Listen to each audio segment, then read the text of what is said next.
bepul kirish layfhakini tushuntirib o'taman. Kimdir san'at shaydasi, kimdir tarix shaydasi, bular esa Instagram shaydasi. Har bitta zal tematikaga moslab, yorug'lik, dizayn va hokazo hammasi bir-biriga moslashtirilgan. Go'zal qiz o'zi aniq kalla tashiydi. Salom do'stlar, bugungi videomiz sizlar bilan Abu Dabidagi Louvre muzeyi haqida bo'ladi. Batafsil hammasini birma-bir ko'rib chiqamiz. Do'stlar, bu muzey suv ustida qurilgan muzey hisoblanadi. Rostdan ham shunday. Marhamat qilib ko'rishlaringiz mumkin. Yana buni keyinroq detalni ko'rsataman.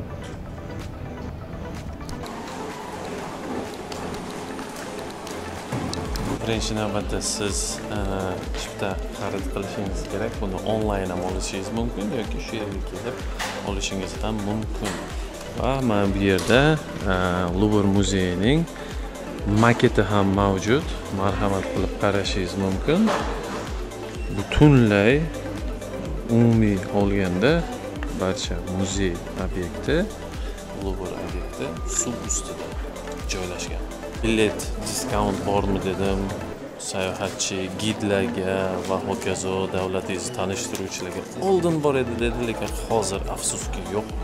Xullas biletchani oldik 63 dirhamga.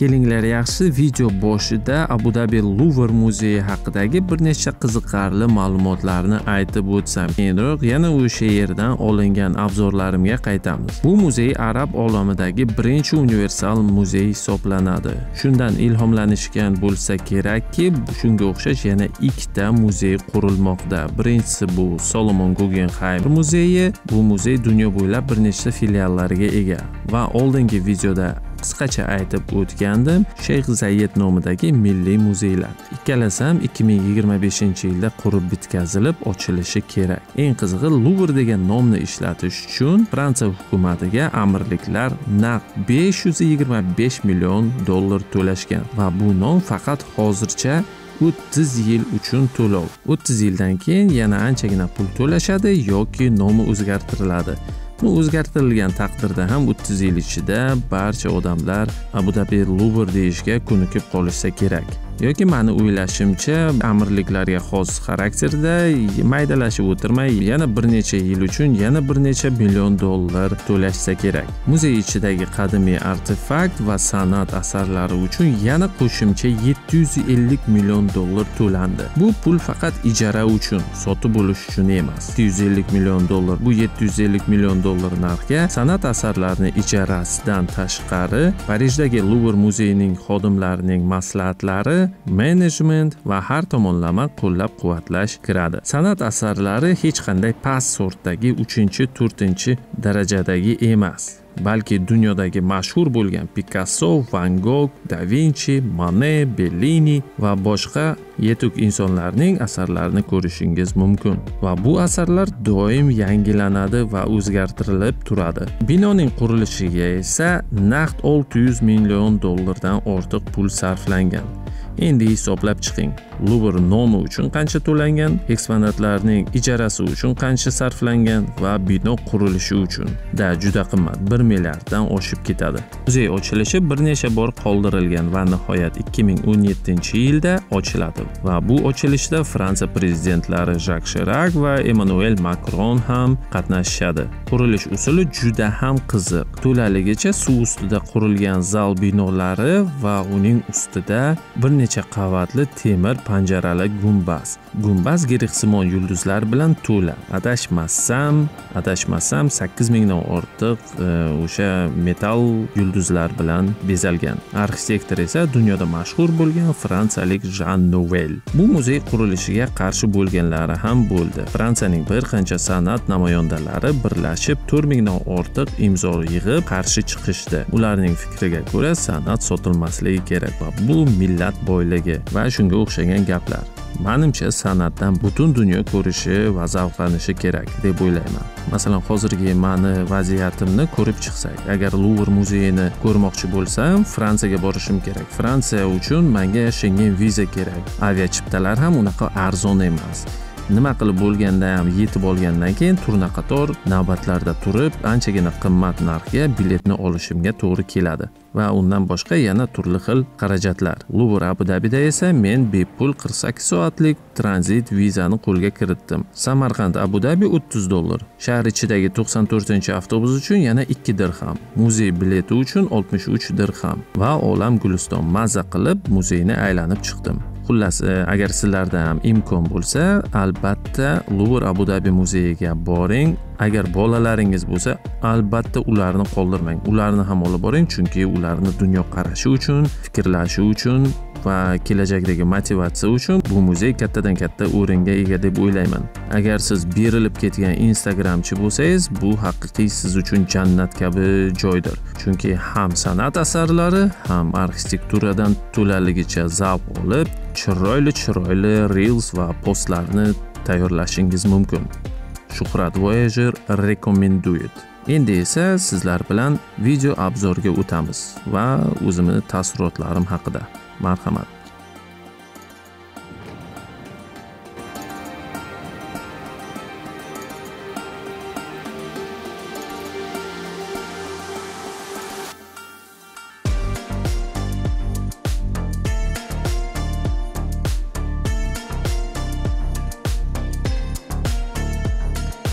Yerni o'zida ham chiroyli qilib Washington ham bor ekan. Parij, Istanbul, Firenze, Sevilla va hokazo.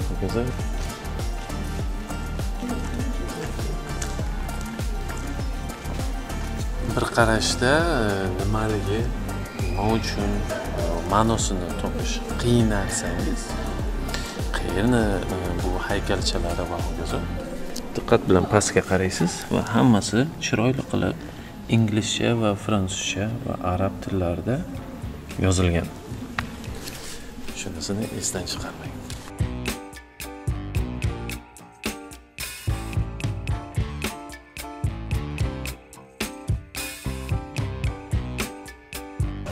Xullas, odamlarning birinchi yashash joylari-yu va qadimiy asr-otiqalar topilgan joylar hammasi mana bunaqa interaktiv tabloda ham ko'rsatilib chiqiladi. Misol uchun bu yerda Misr, Mesopotamiya, Hind, Xitoy, Yaponiya va hokazo.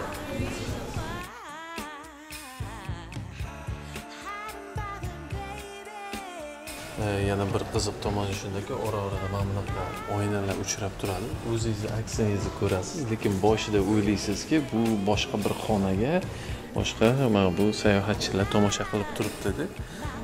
Lekin shunchaki oyna, ya'ni vizual jihatdan yana kengroq, boyroq ko'rsatish maqsadida. Menimcha o'zi ham yapon turistlarmi deyman-da. Nafaqat katta tablolar, balki mana interaktiv tablolar borki, bu yerda qancha vaqt ketkazishingizni ko'rsatib qo'ygan. Bu bakteriya idoli deyiladi. Idol, endi ma'budmi o'zimizning tilda. Bu yerda esa o'sha haykalchani masalan qanday maketi bor va bu yerda qanday ranglarda va qanaqa materiallardan, xlorid va kalsitdan taxlangan ekan. Va bu yerda ingliz, arab, fransuz va brail alifbosida ham yozilgan. Bu yerda esa o'sha haykalchani original ko'rinishi va pastda yozilgan qayerdan topilgan, ya'ni o'sha nima deydi? Oxus Civilization, ya'ni Oxus Amudaryo sivilizatsiyasi. Biramizdan oldingi 2300-1700 yil oldin ekan. Oxus xazinasini bilaman, hozir London muzeyida saqlanadi, lekin bu haykalcha haqida ma'lumotga ega emas ekan, balki esimdan chiqib ketgan. Mana bu qizlar esa ortimdagi ikkita go'zal bir-birini tushirish bilan, rasmga tushirish bilan ovora. Kimga nima qayg'u, kimdir san'at shaydasi, kimdir tarix shaydasi, bular esa Instagram shaydasi. To'g'risi, atigi 63 dirham to'laysiz, unaqa dunyo pul emas, lekin qanchadan qancha taassurot olasiz. Ayniqsa bolalaringiz. Masalan, men o'zim 40ga kiryapman, faqat kitobchalardan o'qiganman. Shumerlarning mixxat usuli, alifbosi va hokazo. Mana shu yerda originalni bemalol ko'rishingiz mumkin. Va Misrlarniki. Kitobda o'qigan paytlaringiz 5-6 sinf jahon tarixi, bu yerda esa ko'zingiz bilan ko'rib turibsiz. Tarix kitobida esa faqatgina rasmchalari, u ham oq-qora rasmda. Ya'ni tushunarsiz. Agar birorta san'at shaydolaridan biri kitobni bir chiroyligina qilib ustidan chizib qo'ygan bo'lsa, o'zini dastxati-yu o'zini stilini qo'shgan bo'lsa, fik paymer aslida u rasmda nima tasvirlanganini. Xodimlardan so'rasam, aka deydi, birat qo'lini kursiga qo'yib. Oldinlari replika, ya'ni kopiyalari juda ham ko'p, juda ham emas, ancha-muncha bor edi deydi, lekin hozirlari deyarli 99.9% hammasi original. Agar mo'mboda kopiya bo'lib qolgan taqdirda ham pastda tablichkada kopiya yoki replika deb yoziladi. Tekshiruvga qarang, bu hammasi original.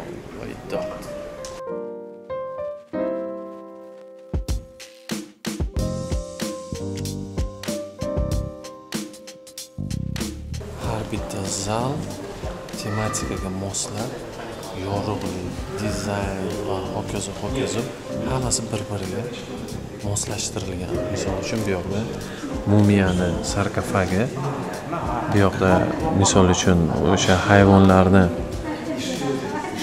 mumiyalari, o'sha uchun ular qayerda saqlangan, ehromlarning ichida yashiringan joylar, o'sha uchun mana qora granit toshlarda g'ira-shira yorug'likda shu tematikaga moslashtirib tayyorlangan, lekin fantaziya va did, stil hammasi bir-biriga mos.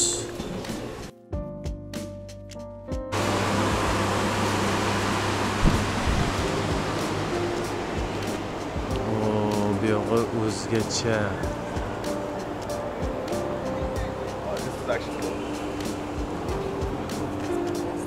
Bu yog'ini o'zi boshqacha dunyo.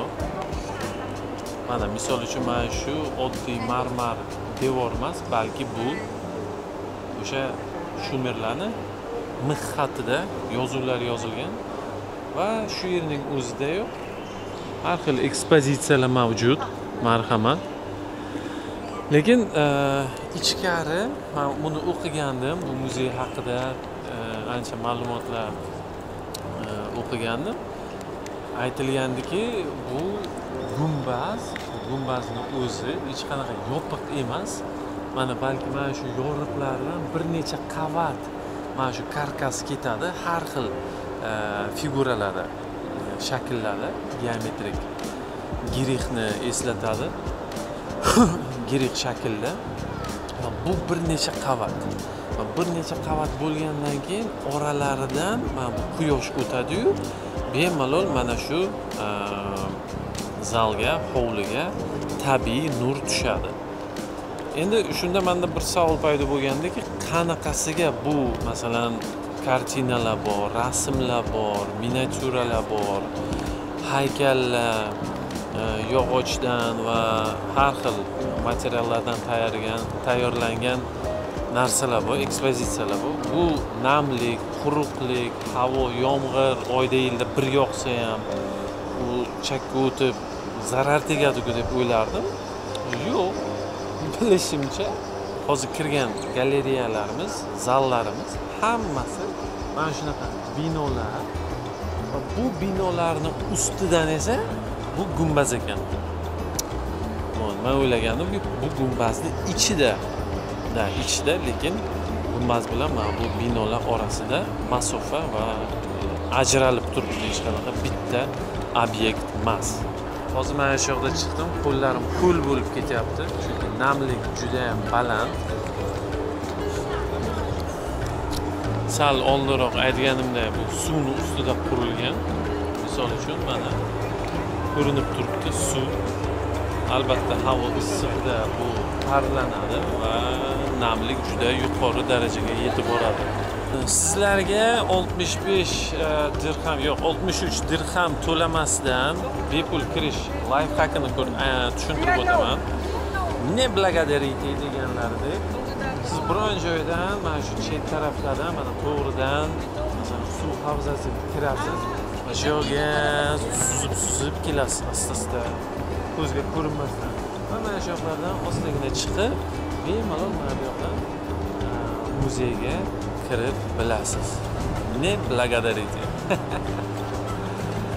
Albatta hazil.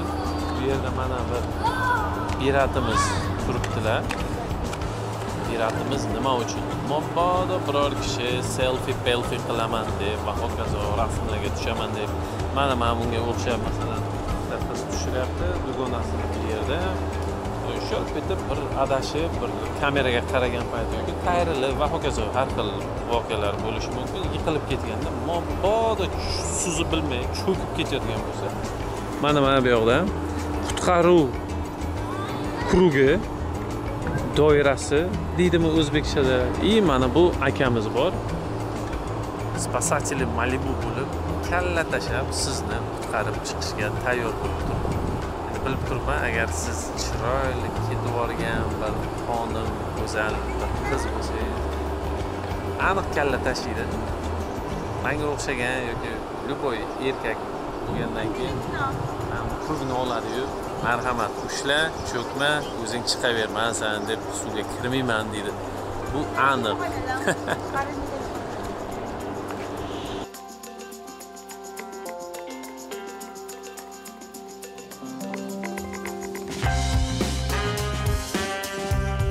O'ylaymanki, sayohatimiz, Luvr bo'yicha sayohatimiz sizga juda ham yoqdi. Kamerani to'satdan batareya kechasi tugab qoldi. Bilmadim qayerda to'xtadim. Xullas, mana shu yerga kelib bolalaringizga, o'zingizga, do'st birodarlaringizga mana bu chiroyli sovg'alar, mana bunaqa har xil antiqa tesha tegmagan narsalardan va mana bunaqa shunchaki uyingizga qo'yib qo'yadigan installyatsiyalardan, bezaklardan olishingiz mumkin. Biz keldi to bus stop. Mana do'stlar, bepul bagichamiz keldi. Xohlagan joyingizga eritadi. Xohlang xalq bilan birga avtobusda qaytsangiz ham shu. Hozir men aytdimki, bus stop dedim. Okey dedi. Erityapti. Yoki bunga qaranglar, qanaqa chiroyli ko'rinish. Bay.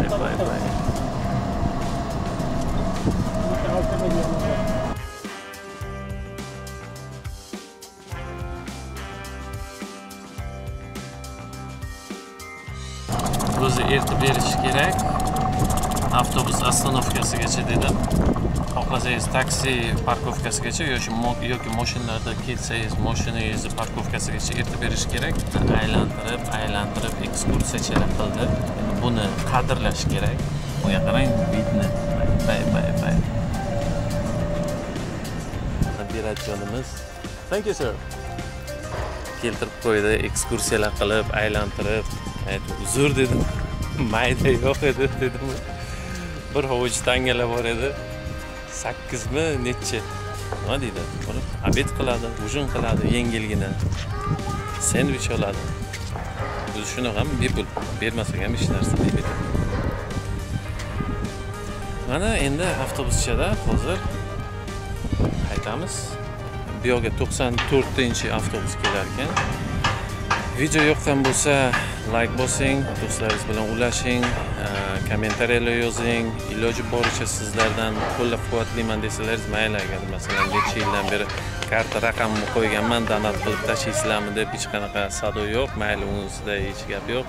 Faqatgina shu like qo'yib, kommentariya yozib, do'stlaringiz bilan ulashsalaringiz, ijtimoiy tarmoqlarda ulashsangiz juda ham xursand bo'laman, chunki buni YouTube algoritmi inobatga oladi va kanalim ommaviy ravishda распространяться qilish, ya'ni ko'proq tomosha qilishga yordam bo'ladi.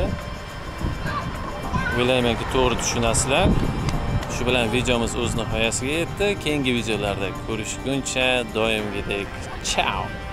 Agar vaqtlaringiz to'g'ri kelsa, bu yergacha Louvre muzeyigacha bepul, umuman mutlaqo bepul avtobuslar ham bor, lekin bu bir kunda 3 marta yoki 4 marta bo'lishi mumkin. O'sha uchun sizlarning vaqtlaringiz o'shanga to'g'ri keladimi, yo'qmi? Buni oldindan kelish oldidan tekshirib, soatini va bekatlarni hammasini tekshirib yozib borish kerak. Chunki 5 daqiqaga, 2 daqiqaga hattoki kechiksangiz, avtobus ketsa bo'ldi. Yana keyingisi 2 soatdan keyin, 3 soatdan keyin, 4 soatdan keyin bo'lishi mumkin. Lekin pullik avtobus bo'lsa ham, avtobus unaqa qimmat emas. 2 dirham tashkil etadi. Hozirgacha shahar ichi bo'yicha qayerga bormay 2 dirham пересадка qilsam, avtobusni o'zgartirsam yana 2 dirham to'layman. Eng qimmati shu aeroportdan otelimgacha 10 dirhamda keldim.